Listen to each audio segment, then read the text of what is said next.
Chapter 8. Then at length the darkness, having thus laboriously conceived, brought forth a figure.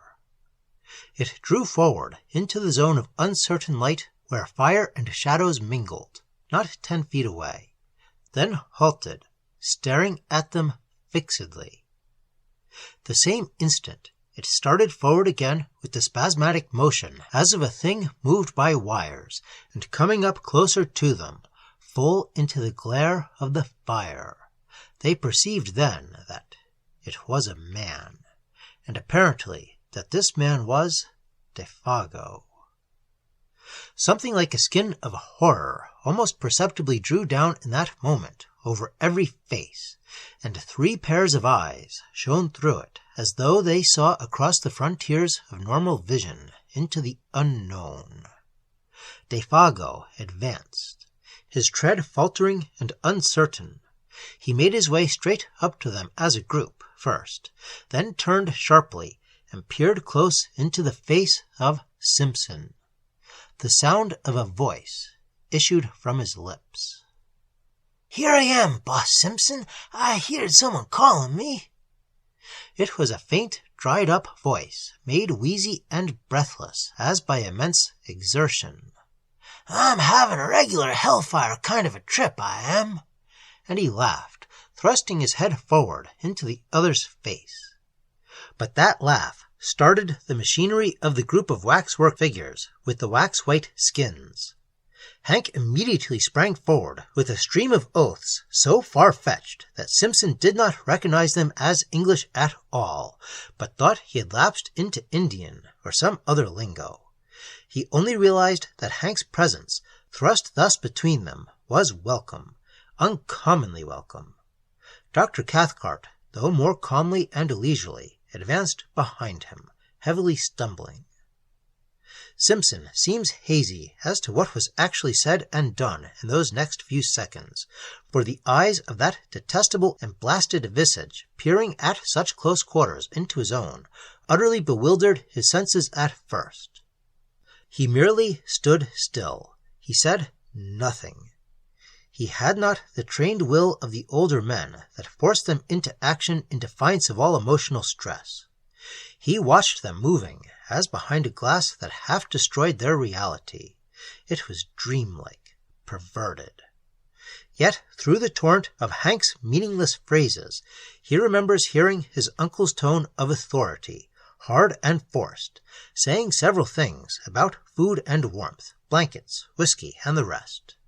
And further, that whiffs of that penetrating, unaccustomed odor, vile yet sweetly bewildering, assailed his nostrils during all that followed. It was no less a person than himself, however, less experienced and adroit than the others though he was, who gave instinctive utterance to the sentence that brought a measure of relief into the ghastly situation by expressing the doubt and thought in each one's heart. "It is you, isn't it, Defago?"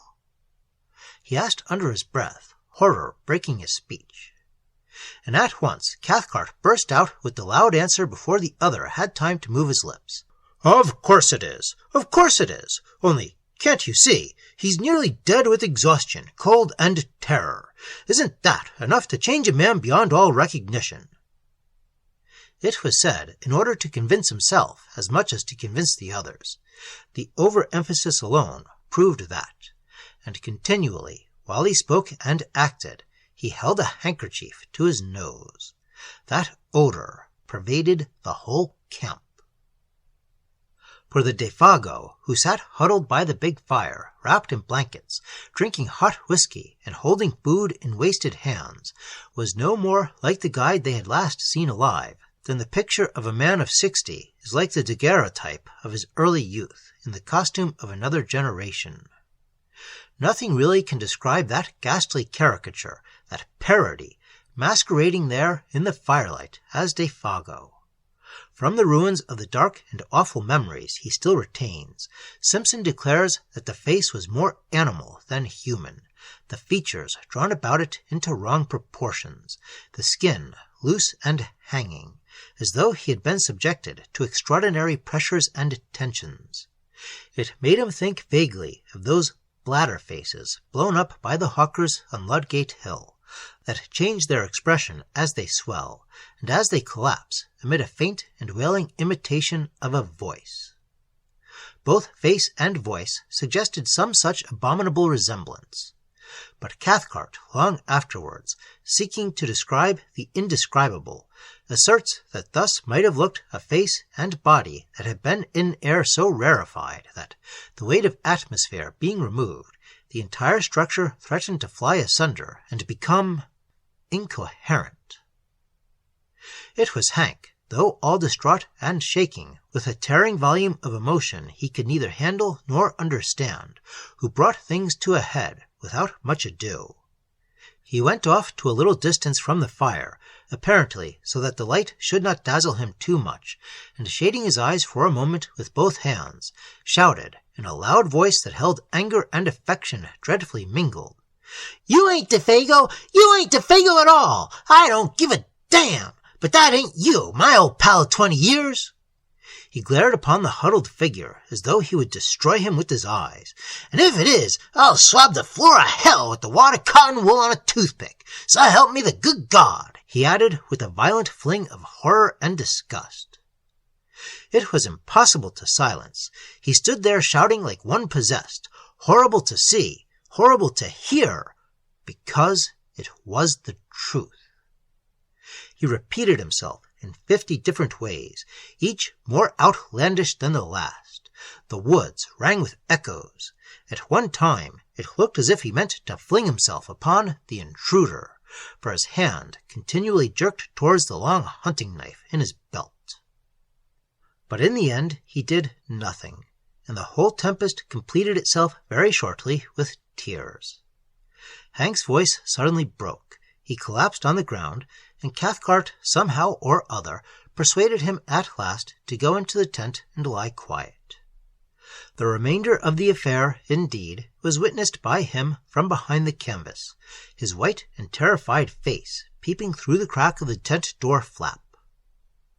Then Dr. Cathcart, closely followed by his nephew, who so far had kept his courage better than all of them, went up with a determined air, and stood opposite to the figure of Defago, huddled over the fire. He looked him squarely in the face and spoke. At first his voice was firm.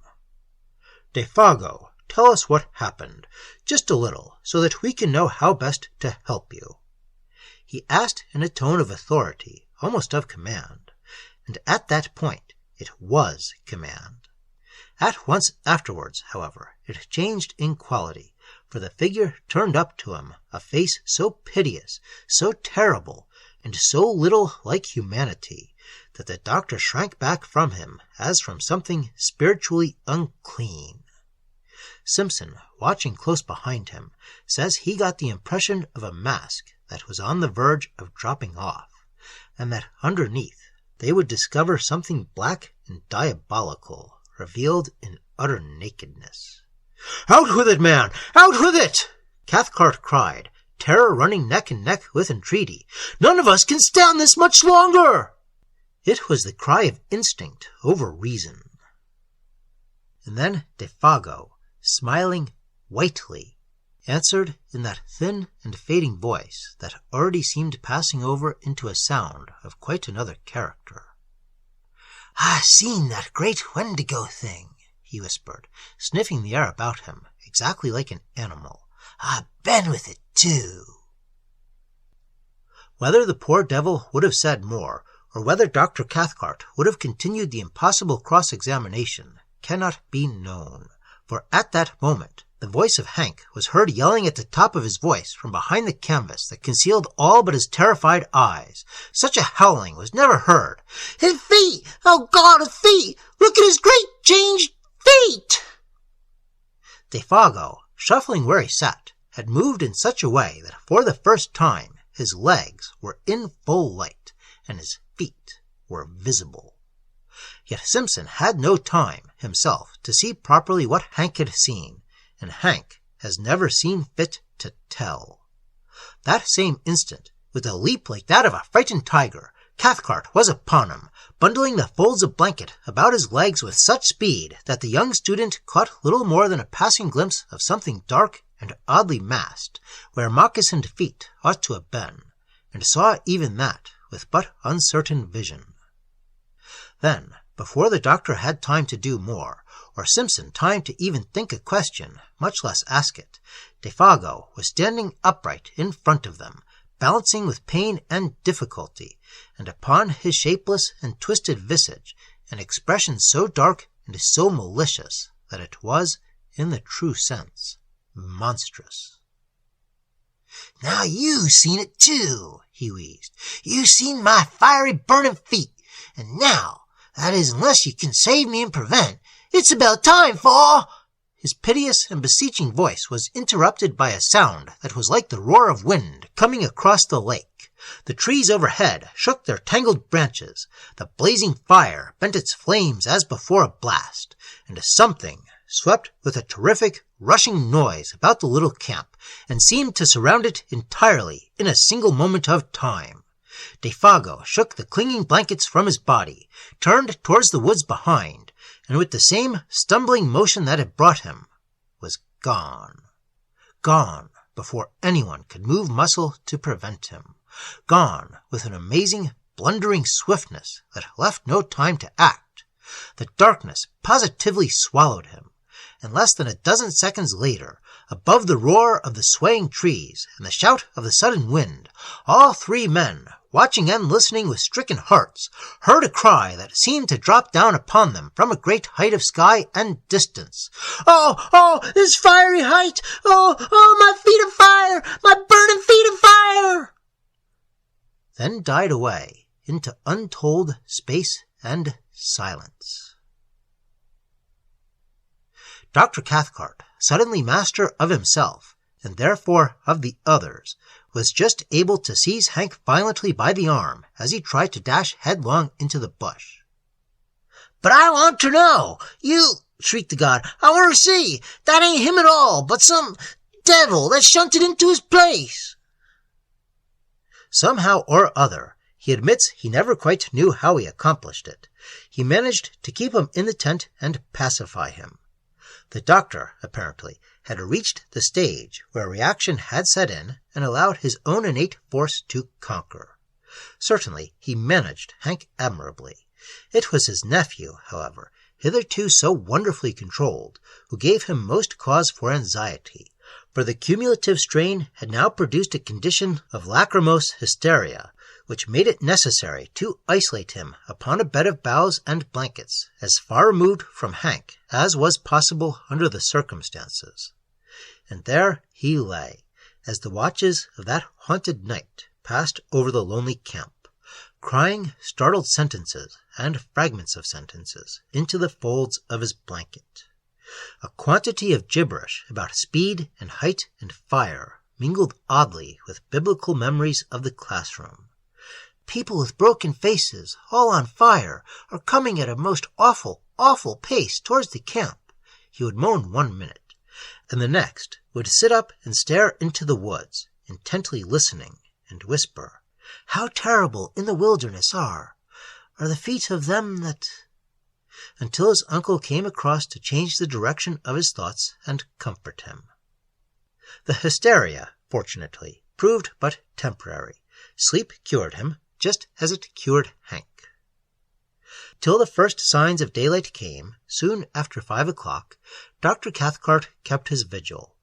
His face was the color of chalk, and there were strange flushes beneath his eyes. An appalling terror of the soul battled with his will all through those silent hours. These were some of the outer signs. At dawn, he lit the fire himself, made breakfast, and woke the others, and by 7 they were well on their way back to the home camp. 3 perplexed and afflicted men, but each in his own way, having reduced his inner turmoil to a condition of more or less systematized order again.